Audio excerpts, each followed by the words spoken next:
Hello and welcome to the Monroe Method Clancast. I am Jason Monroe. This is episode 101. We're now in the triple figures properly. So today we're going to talk about another thing that comes up a lot with my clients, something that I feel very repetitive about, something that I feel like I talk about multiple times on a daily basis, is dietary fat. So I have probably covered this in a podcast episode already, but I just want to talk about it again from, another perspective and a different time, because my thoughts and feelings and facts that I share around this will change every time. I'm sure there's an episode somewhere about it. But let's talk about dietary fat. When you think of the media, when you think of the newspapers and the headlines and the things that have gotten a hard time over the years, so right now it's sugar, right? Everybody's fucking crazy about blood sugar this, blood sugar that, insulin spikes. Ooh, remember the Zoe diet that nobody talks about anymore? This time last year, the Zoe diet was mega. It was everywhere. They were pushing the adverts hard. It was ridiculous. Then into January, they went even harder. And now, November, nobody cares. Nobody's interested. Very few people. It's taken a massive downturn because that's just how these faddy, gimmicky things go. People are waking up to the fact that they don't want to pay £300 to have their shit tested, to be told that they need to eat more fruits and vegetables, drink less alcohol, and drink less caffeine and stuff they already knew, basically. So yeah, it's been blood sugar. Blood sugar's the big hype. Glucose, insulin, that's all the big thing at the moment. But in the past, it's been other things. Fat has come up. And the thing is, when something comes up in the media, when something's made mainstream and popular, people then pop up with their diet plans around it.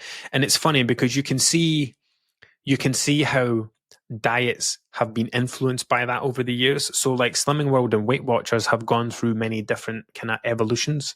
There was a very low fat approach in Slimming World at one point, and in other things over the years.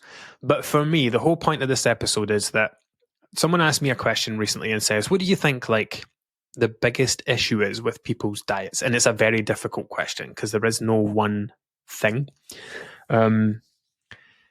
And I'm kind of torn between two answers. So I'm kind of 50-50 on both of these answers. But since this episode's about fat, we're going to make it about this one, right? So for me, the top two reasons that people struggle with their weight is that they do not eat anywhere near enough fruits and vegetables. Like, I cannot stress enough that you listening to this right now, statistically, oh, shit, what is it again? No, statistically, most adults in the UK, I don't know what the percentage is, but statistically, the average intake of fiber in the diet, now fiber comes from plants, it comes from fruits, vegetables, nuts, seeds, legumes, etc. Statistically, most adults in the UK are eating half the minimum recommendation for fiber. And I see it worse than that from my side. So 30 to 50 grams a day is considered a healthy range of fiber in adults on a weight maintenance diet, meaning that you should be eating 30 to 50 grams of fiber a day. Now, I don't aim for that with my clients. I aim for a minimum of 20 grams a day. And my justification for that is that I don't have them on a weight maintenance diet. I have them on a fat loss diet or a fat loss calories. So it's unrealistic to say to a person, right, I want you to eat 500 to 700 calories less than you need per day, but I still expect you to reach 30 to 50 grams a day of fiber, even though that's the recommendations for people on weight maintenance diets. So I set it to a minimum of 20 grams a day. And like I say, my justification for that is because I have them in a calorie deficit. The second thing is it's still high for most people. The vast majority of people who come to work with me, their fiber intake is the average is between like 5 to 10 grams. Now, 5 to 10 grams, that could be someone having 2 slices of bread. That could be someone having some pasta with their dinner. Like, you can get 5 to 10 grams of fiber without a single fruit or vegetable passing your lips. And that is a huge problem for a variety of reasons. Number one, I just look at that and think, how the fuck is this person still alive? They eat no fruits and vegetables. How are they going to the toilet? How are they getting vitamins and minerals? How can, they must feel like crap every single day. No wonder they're stuck in a rut with their weight and struggling to do positive things. They have an exceptionally unhealthy diet. So anyway, that's part one. But we're not talking about that today. It is interconnected and it's probably going to come back into the episode. The second thing, now you might think the other problem is high carb intakes, high sugar intakes. And I can honestly say, hand on heart, that I very rarely see people with high carb intakes. I very rarely see people with high sugar intakes. Now, that's a bit of a kind of situation dependent thing. So you can't just have a high sugar intake. Maybe you can, but okay, let me explain this. So someone's sugar intake could not be very high. However, if they're eating no fiber, then you could say they have a high sugar intake. Because the thing is, if someone's consuming an adequate amount of fiber, think of fiber as a sugar regulator. Without fiber in the diet, sugar just goes bananas. Big spike, big drop. Big peak, big drop. Big boost of energy, big crash of energy, feeling like you need more. When you bring fiber into the diet, it softens these peaks and crashes and it gives you a more wavy, kind of gentle release of energy. So you think of fiber as a fuel regulator rather than you eat some sugar and it just throws all the energy at you at once. You use it for 10 minutes and then you feel like shit again. Fiber slows that down and it helps you tap into the energy that you're consuming from calories much better. So yeah, like I said, when it comes to people's weight, you might think the problem is that people eat too many sweets, and it might potentially be part of it. But for me, the biggest contributor, and this is especially true of people who are obese and beyond, who are, carrying much higher levels of body weight, 15, 16, 17, 18 stones and beyond, you cannot get to that weight just by eating carbs or just by eating protein. You get to that weight by consuming massive amounts of calories on a daily basis. And it's very hard to do that, just from carbs or just from protein. It comes from fat, dietary fat. Now, don't get these confused. Dietary fat has nothing to do with body fat. Dietary fat does not turn into body fat. Body fat's got nothing to do with dietary fat. People often get this confused when we talk about the keto diet. This idea that, when you just eat fat, you burn fat. Yeah, you do, but you're burning the fat that you're eating. You don't burn body fat. That's not what it's about. So it's important to separate those, right? Your body fat has no relation to dietary fat. They're not the same thing. They don't turn into one another or anything like that. The reason that dietary fat is a problem is because of the calories involved, right? You get very little. I mean, part one is the calories, part two is the food volume. So unlike carbs and protein, which contain 4 calories per gram, dietary fat contains 9 calories per gram, more than double the calories. So per gram, more than double the calories of a gram of protein, gram of carbohydrate. So if you eat 100 grams of protein, that's 400 calories. If you eat 100 grams of fat, that's 900 calories. So you can see how quickly and easily calories from fat accumulate. And this is such a common trend that I see. And it's not just limited to people who have a lot of weight to lose. People who maybe have like a stone or something to lose, they have it as well. So the way that we do things inside the Monroe method, we track, we look at NutriCheck, we look at MyFitnessPal, and we look at the nutritional summary pages every week. And I'll look at that and I can read these things like the Matrix by this point. And you can do some kind of rough estimation. So a high fat diet would be considered when someone is getting 30% or more of their calories from fat. So if I sit down and do someone's check-in and I see that they are averaging 2,000 let's say their calorie burn's 2,500 and they're averaging 2,000 calories a day. Yes, they're in a calorie deficit. Brilliant, positive. They're going to lose a pound a week. However, when I then look at their balance of their diet, Their protein might be low, their fiber will almost definitely be low, and their fat could be at 100 grams for the week as an average. So of the 2,000 calories per day that person is consuming, 900 of them are coming from fat, almost 50% of their calories from fat. Now, you might look at that and think, well, that's okay because they're in a calorie deficit and their weight's coming down.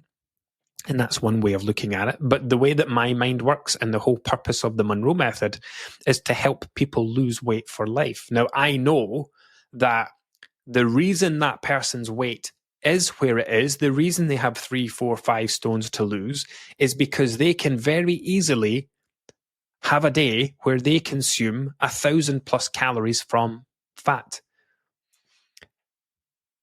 How best to explain it? Like you do not reach a place in life where you have 4, 5, 6 stones to lose because you ate a few extra slices of bread or a couple of snacks or extra fruit or extra protein.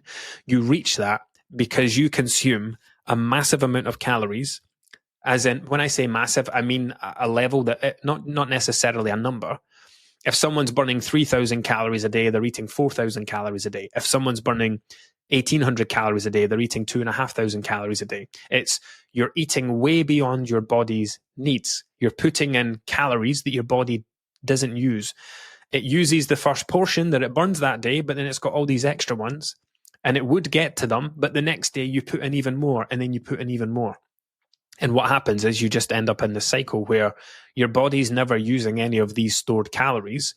It's constantly running on food, and all the extra that's left over just gets stored. Body fat, body fat, body fat. And this comes from the continual consumption of excessive calories. Excessive meaning more than you need. When someone has the ability to eat 100, 120, 140, 160, recently somebody joined the group, 180 grams of fat in a single day, purely down to their food choices because they're eating some nuts and they're eating some chocolate and they put mayonnaise on every plate and they eat a lot of cheese. They use a lot of butter. They use a lot of oils in cooking.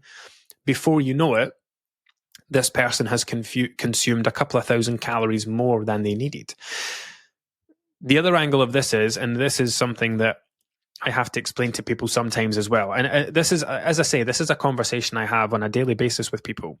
And, you know, I'll look, when they come and do their check-in on day 7, where we set up the kind of personalized nutrition, I'll take a look at 2 days of tracking and I'll just look for big things to jump out at me. So over the 2 days, their fiber's at 5 grams. And I can say, look, you don't eat any fruits and vegetables at all.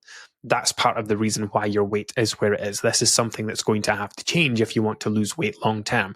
Or their protein might be down at 30 or 40 grams for 2 days. Or their fat intake might be up at 80 or 90 grams for 2 days. And I have these conversations and say, okay, it's obvious to me based on, it's not always obvious. Some people will actually have pretty well balanced diets and it's other things to work on. But in most cases, I'll look at these 2 days of tracking and it will be very obvious. Like, okay, you have a very high fat diet. You're not eating enough fruit and vegetables. You've got nowhere near enough protein in your diet. And then you can say to that person, right, your pathway to success, not just losing weight, not just following calorie numbers, not just following instructions to make the scales come down. Part of the reason why your weight is where it is because you don't eat any fruits and vegetables. If you want to lose weight while we're working together, but then go on to maintain that, this is something that's going to have to change. And it's the same with dietary fat. If you are someone who can consume hundreds, potentially thousands of calories of fat in a day, that is something about you that has to change. You have become someone who has a naturally high fat diet because when you go to the supermarket, you pick up that and that and that and that, and you bring them home. And they're things that you eat on a daily basis. You're having sausages for your breakfast. You're having something at lunch with loads of mayonnaise and cheese. Then you're having macaroni cheese or pizza for dinner. And by the end of the day, that's 120 grams of fat, over 1,000 calories just from your fat intake in exchange for very little. That's the next part that I've not touched on. Go look at mayonnaise. If you have a jar of mayonnaise or a bottle of mayonnaise somewhere and it's the regular mayonnaise, go look at it. Honestly, this mayonnaise is a thing that blows my mind because the calories involved are astronomical. Now, the only reason this was properly brought to my attention is because I order Gusto quite regularly, and there will be recipes that require mayonnaise, and they will send you it in a sachet, and they often send you this 80 gram, or is it 30 gram sachet? It's not small like you would get ketchup in a cafe or something, but it's bigger than that. And it's something like 600 calories in this sachet that fits in my hand. And I just look at it thinking 600 calories. My body could run on that for 6 hours. That would fuel my body for 6 hours, this tiny little thing in my hand. And it just comes down to the fat, the sheer amount of fat in it. So yeah, if you have, go look in the fridge at mayonnaise, look at cheese, look at chocolate, look at butter, and then look at the calories. A scraping of butter is whatever. Look at the fat involved. So when you're looking at foods, now, just to say this right now, that it's not about trying to create a low-fat diet. You're not trying to get your dietary fat down to 10 and 20 grams a day. Listen, fat is essential for your health, especially in women. It's crucial for female hormonal health. However, you only need so much. 30, 40 grams a day for most women. Sometimes 50 and 60 might be okay. It just kind of depends on your calorie burn and the kind of ratio. But 40 to 50 grams a day would be a good place for most people to aim. But what I see from the majority of people I work with is 70, 80, 90, 100 grams a day. Some of them consuming double the amount that they need. And the thing is, if you reduce your fat intake by just, let's say someone's having, I just did a check-in this morning, someone was having nearly 80 grams a day. And I said, look, if you reduce your fat intake by 30 grams a day, that will give you almost 300 extra calories because she was complaining about hunger. And I said, well, the problem is you're giving 70 to 80 calories, 70 to 80 grams of fat per day. So you're giving a lot of calories to your fat intake. You don't get a lot of food for your calories when those foods are high fat foods. Think of it this way, right? Let's say that someone's fat loss calories are 1,500. 1,500 calories can be breakfast, lunch, dinner, a mid-morning snack, an afternoon snack, and a dessert in front of the TV at night. Or it could be 3 slices of a Domino's pizza. So how much food you get for your calories is entirely dependent on how you balance those calories. If you don't want to focus on protein, if you don't want to focus on fiber, if you want to have a high-fat diet, then you can eat 3 slices of Domino's pizza every day, but that's all you can eat. And it'll come out at 1,500 calories, maybe.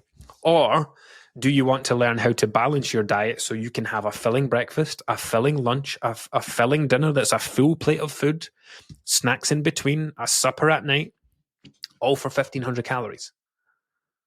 So I don't like the idea of a budget. I don't like the idea of calories as being something to spend, but it can be helpful to just look at it from that perspective, just to help you gain an understanding, right? High fat foods are expensive. That's a way to temporarily think of it, not all the time, because it's not an ideal way to think, but it just helps get the point across. Look at, cut 30 grams of cheese off a block and look at it. Hundreds of calories. You could eat that and then go and eat your dinner. Like, how many people grate cheese and eat it as they're going? How many people slice cheese and eat a couple of bits as they go and then go and eat their dinner anyway? You could eat a little bit of cheese and, nobody would eat 300 calories of cheese, which isn't very much, and then say, oh, I'm stuffed, couldn't possibly eat my dinner now. You don't, because it's so easy to eat. It's so easy to digest. It doesn't fill you up. So yeah, for the vast majority of you listening to this, you are probably consuming too much fat in your diet. And it is, for me, it's the number one reason why people have weight to lose, especially if you have a lot of weight to lose. Like I say, 3, 4, 5 stones plus. You didn't just get there because of bread. You didn't just get there because you're having a takeaway now and again. You didn't just get there because of a few snacks. You've got there because you have multiple excessive habits that lead you to consume high fat foods. And remember, we all gain weight the same way. Everybody gains weight in the exact same way, but we get there in different ways. So the exact same way is the consumption of more calories than you need. In my 20s, when I was a 14.5 stone version of myself, I was probably consuming 3,000 plus calories a day on a daily basis. Now, throughout the whole of my 30s until now, my weight's much lower and my calorie burn's somewhere between 2.3 to 2.5 per day. Now, I don't gain any weight, I don't lose any weight, I don't track calories. It just means that I've got the balance of my diet down to a point where it fits in with my body. It doesn't contain a lot of high-fat foods. It doesn't contain a lot of high-fat snacks. The fattiest thing I might eat in a day would be alongside my dinner, maybe a takeaway at the weekend. But I'm not having, sausages for breakfast every day. I'm not having, I don't know, whatever high fat meals would be every day for lunch and dinner. The last thing I wanted to touch on that I didn't mention, I kind of got towards it and didn't. So a lot of the time when I'll have this conversation with people at their check-in on day 7 and say, look, you have quite a high fat diet. And they'll come back and say, oh, but I eat a lot of avocado or I eat a lot of yogurt. And yes, you might well do eat avocado and yogurt, but I'll just kind of say, look, you've had 80 grams of fat on that day, 7 to 8 on that day. So we can maybe say that your average fat intake is 80 grams a day, multiplied by 7, however many 100 grams that is, per week. That's X amount of calories. That's the equivalent of 125 avocados, 45 liters or 45 kilograms of yogurt. And I had this conversation with someone who said this. So she came back and she said, yes, well, I eat salmon and I eat avocado and I eat yogurt. And she was one of these people that like 80, 90 grams a day. And I'm like, okay, well, that's the first 20 grams. What about the rest? And I gave her I don't do it to be mean. It's not like that at all. It's very much me trying to help people stop kidding themselves on, oh yeah, well, the reason my fat, it's all healthy fats because I eat avocado and I eat salmon and I eat this. And it's like, yeah, so that's the first 20 grams if you eat those things every single day. What about the other 60 grams? I didn't say it like that. I said to her, that, you'd have to eat like 600 avocados in a week, 150 salmon fillets, blah, blah, blah. And she came back and said, well, okay, it's treats then. And she was very blatant about it. She went, yeah, well, it's treats then. Basically, it was chocolate. If you use NutriCheck to track, there's a really good task that I give people to do. If you go to your nutrition summary, I think it is in there, go to your nutrition summary page, the one that shows you what your calories are. You can set it to 1 day, 1 week, 1 month maybe, or 1 day, 7 days, 30 days, whatever it is. Set it to the last week. And down the bottom, you'll see all the individual things. So you can tap a button. I think you can tap. I don't know what order they're in, right? But basically, you want to tap the one that says fat. Then you want to order by highest. And then you want to show the results. And it is going to give you a top 20 food report. So you can look at that and say, right, over this week, the top 20 foods or ingredients or snacks or meals, like it will take everything from that week. It will analyze it and say, right, this week you had that thing, you had a fish supper from the chip shop and it was 80 grams of fat. But you've also had 800 calories of mayonnaise, 900 calories of peanut butter, 1,000 calories of cheese, 1,200 calories of chocolate, and it will show you where all the high fat foods are coming from in your diet. Now, remember, it's not about removing these foods. It's looking at it and saying, okay, if the number one food on my thing for my fat intake is mayonnaise, then I am eating far too much fucking mayonnaise. So let's dial that back a bit. I will start to use less. I'll stop putting it on every single plate of dinner. Or I'll go get the lighter version or the lighter than light version. I'll give you a good example. So I never use full fat mayonnaise. Obviously, I've just told you why. It's one of those things where you become, I know some people, especially if you're someone who eats a lot of it, you'll become accustomed to the taste and texture, and it's important to you to have that version. But there are many occasions when you don't need it, and Gusto is a great example. So when Gusto give you the sachets to use, it's not because you're putting a dollop of it on your plate to dip stuff in. It's usually a part of a sauce. So like if I get something, it'll come with mayo, but it'll come with sriracha. And what they want you to do is combine the mayo with the sriracha to make sriracha mayo. When you add a taste to mayonnaise, it doesn't matter how thick it is because it's taken on something else now. If you're adding it to like a salad or coleslaw and then you're adding something else in, like the Korean chicken meal that I love from Gusto, they'll send you mayonnaise because you make like a slaw to go with it, but you add some of the sauce from the dish into the salad. So it doesn't matter if you use the lighter and light version or the regular version, it just tastes like the meal anyway. So there are lots of opportunities. And like I said, it's not going from having the thing all the time every day to never having it ever again. It's saying, how can I start to reduce my consumption of this thing because I'm having too much? How can I start to either reduce it or make some swaps? What can I swap out? What can I do differently? And again, just to round this off, we are not trying to create a chronically low-fat diet where every single food we eat is the low-fat version. And no, we do not want to go stripping healthy fats from our diet. You're not going to swap out an avocado so you can keep eating chocolate. You're not going to swap out a salmon fillet so you can keep eating Domino's every weekend or whatever it is. We don't want to remove the healthy fats. We want to look at the other stuff where our fat's coming from. If avocado is high up on your list, maybe you're eating too many avocados. If you're eating 2 avocados a day, that might be too much. Remember, more isn't better all the time especially when it comes to healthy foods, or what would be considered to be healthy foods. You can still eat too much healthy food and gain weight. You can still eat too much of a healthy diet and gain weight.